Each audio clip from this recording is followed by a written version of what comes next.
I'm sure you're wondering why I asked you all together here. Well, I thought it would be a good idea to talk about Assassin's Creed Unity. Now, I know the game has been out for a number of months already, but as we all know, it had what we might call a rocky start. Okay, let's just admit it was glitchy as fuck.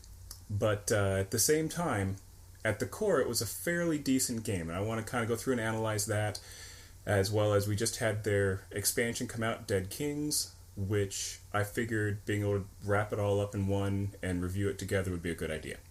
So to begin with, the visuals in the game were actually really impressive. I mean, I really enjoyed it. I didn't actually experience as many glitches as anyone else, which made me very happy. I mean, there were a couple of things here and there. I think I got stuck in a wall once and I fell through the ground twice. Now, in 20 to 30 hours worth of gameplay, that's not that bad compared to a lot of the horrible things that we heard out there. And I did occasionally have some problems with some frame rate issues, but that was actually pretty rare as well. My biggest issue actually came from connectivity to the Ubisoft servers because I have a Uplay account and I was trying to use that and get my cool bonuses from spending my Uplay points, and it just wasn't working, and that was really pissing me off because the more I played it, the less likely I would be able to ever get to use anything from my Uplay account. Because as you get further into the game, they get less and less useful, and at that point, who the fuck cares?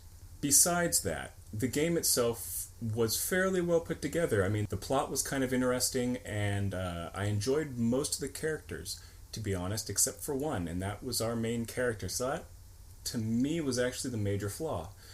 Arno could be kind of boring at times, and he felt like a recycled Ezio.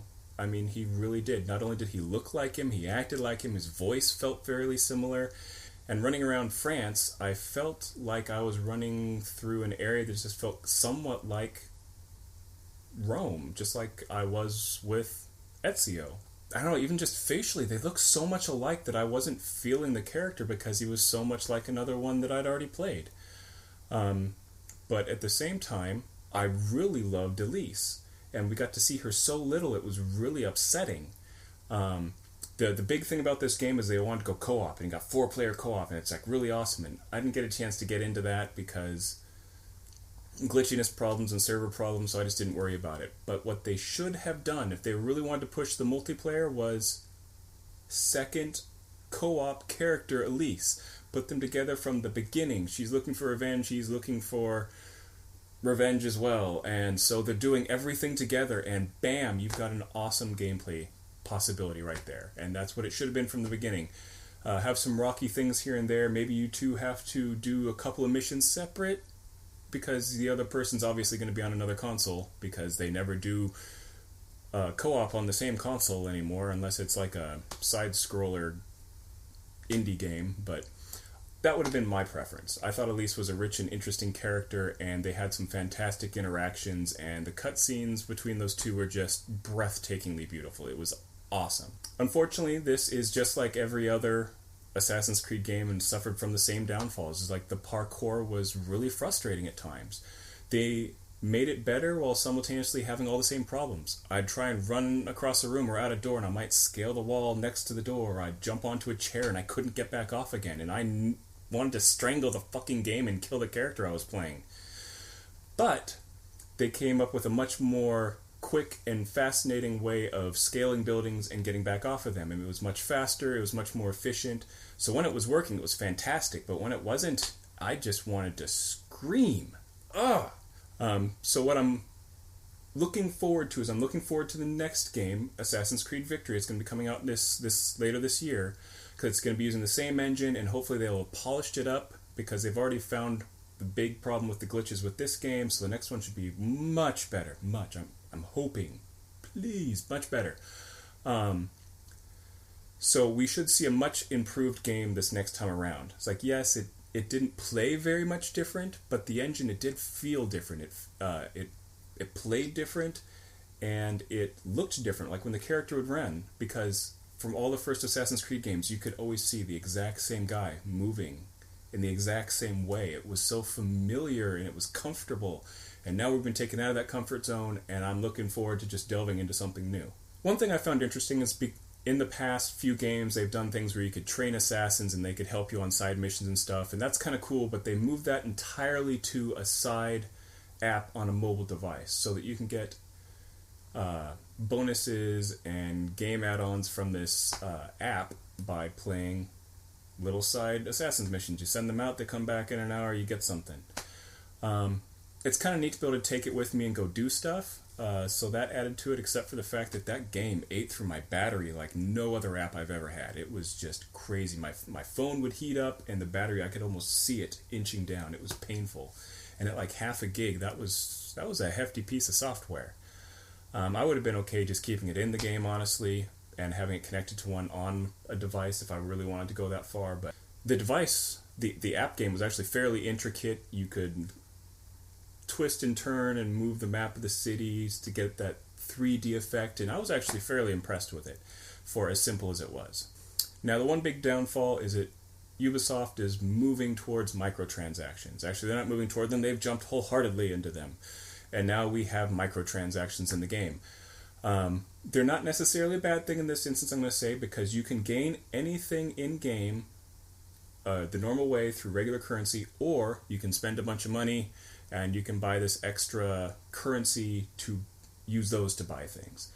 So it's kind of a pay to win, but at the same time you can earn them in-game. You don't really need them. I admit I bought a little bit. I spent like $5 just to get a little bit extra because I wanted to upgrade some of my stuff a little bit quicker. But in the end, I mean, I didn't put that much money into it, and I got a fantastic amount of gameplay, and I didn't feel like I had to spend $100 to get thousands of currency just to buy all this stuff. I mean, you can, but honestly, it's a waste of money unless you're the laziest fucking gamer in the world. They did move in a very positive direction, I think, with character. There's a leveling system, kind of. You have skills and such, as well as you have a gear system now, which is really cool. Unfortunately, your character level is primarily based on what type of gear you have. If your gear is better, your level is better, your character's better. You can gear yourself more towards gaining abilities in stealth or towards physical combat, hiding, and all these things. And the amount of customization was really nice. I mean, you could carry more bullets for your gun, or you could carry more smoke bombs. You could have more lockpicks, and all these different things based on what type of gear you were carrying. More health, more this, more that. And it was neat to have that amount because each body part of gear had dozens of things that you could buy and choose from or just get from playing in the game so that you didn't have to worry about gaining a lot of money. But like I said, your character also levels, and as you level, you would gain points to spend into buying abilities, like having better stealth abilities, being able to double assassinate, being able to use certain types of weapons in a particular way. They added an amount of depth to the character, which has really been lacking in the past, and I'd really like to see them expand on that a little bit more in the future. I don't want my character's overall rating within the game to be wholly based upon my gear, because if I de-gear myself, I'm now considered, shitty, and I'm not likely to succeed at other missions, even though I bought a bunch of stuff through leveling.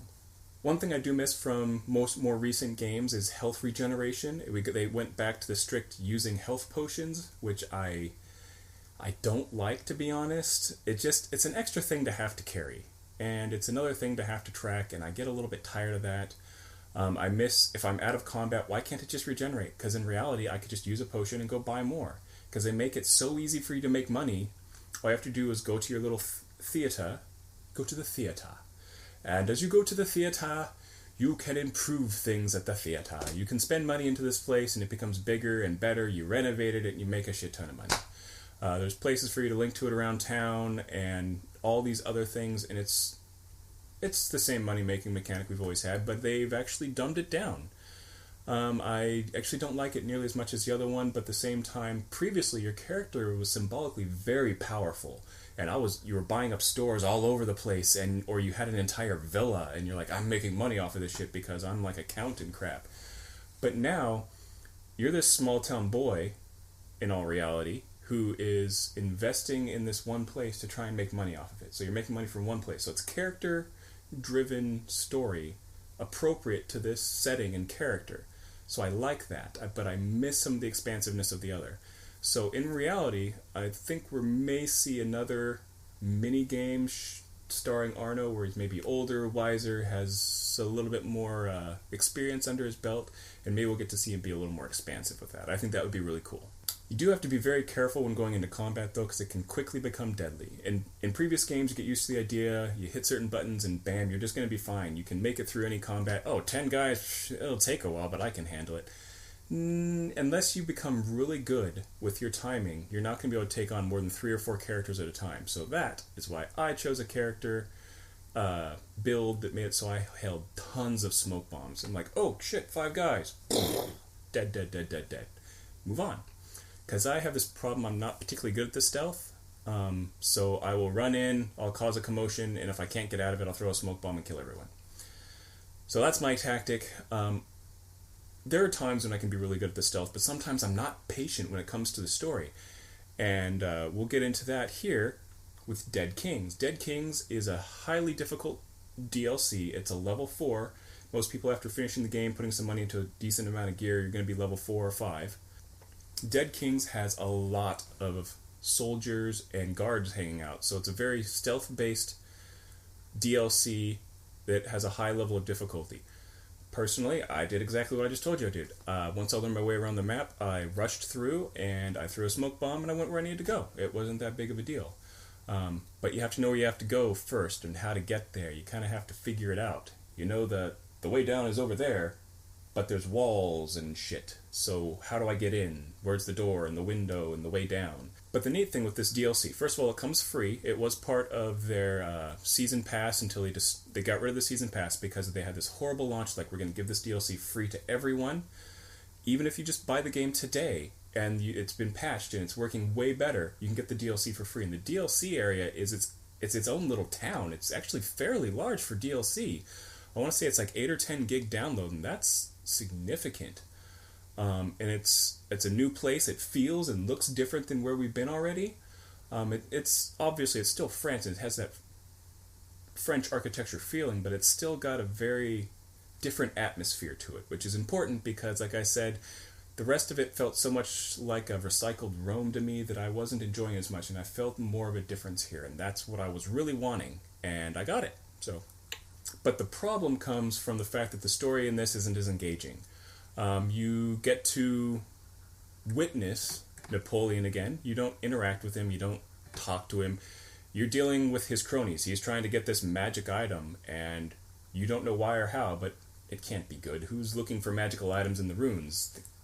They shouldn't have it. You know they shouldn't. No one should have these things. You're an assassin. You keep these things from everyone but the assassins, and we protect them and don't use them.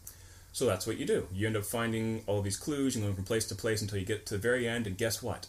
It's a piece of Eden. It's another apple, and so you get that epic ending to this DLC, just like the end of the original Assassin's Creed, where you get the apple and you're walking through town going boom, boom, and killing things. Except for this, you're in this cave with bats everywhere, and you go boom, the bats attack and kill people, and that's kind of neat.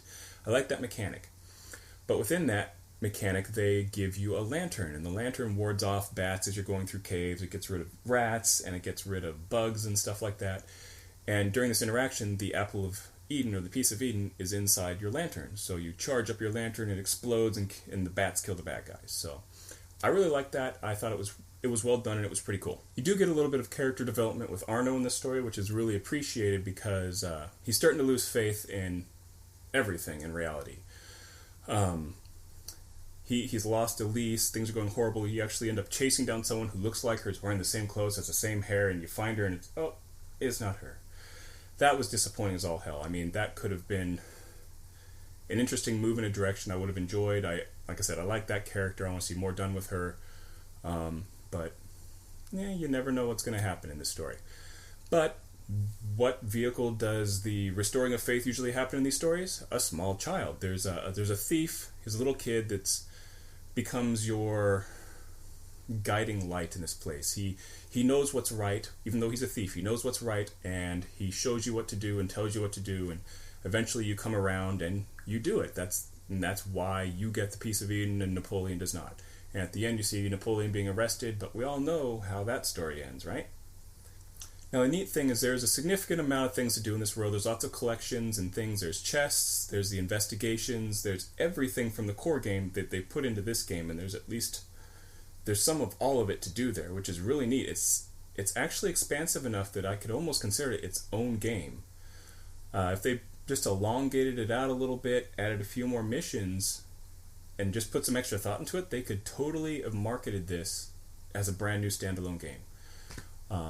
The story had enough into it, but it was rushed and made it feel a little bit lacking.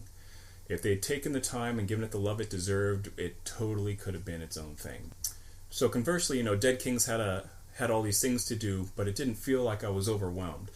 The regular core game, there was so much on my map, I just said, fuck it. The last couple games, I put a lot of effort into trying to collect everything, but there's such a thing as too much to do. And the core Assassin's Creed Unity has too much to do. Plain and simple. Collecting chests, searching down riddles, collecting this and collecting that, and doing these missions and doing that mission. And I just said, fuck it, I don't want to do it. I got the story, I got my items, I built up my theater, and I was making a crap ton of money so I could buy the weapons and armor that I wanted. That's all I really needed and wanted out of this game. There wasn't enough story elsewise for me to really care.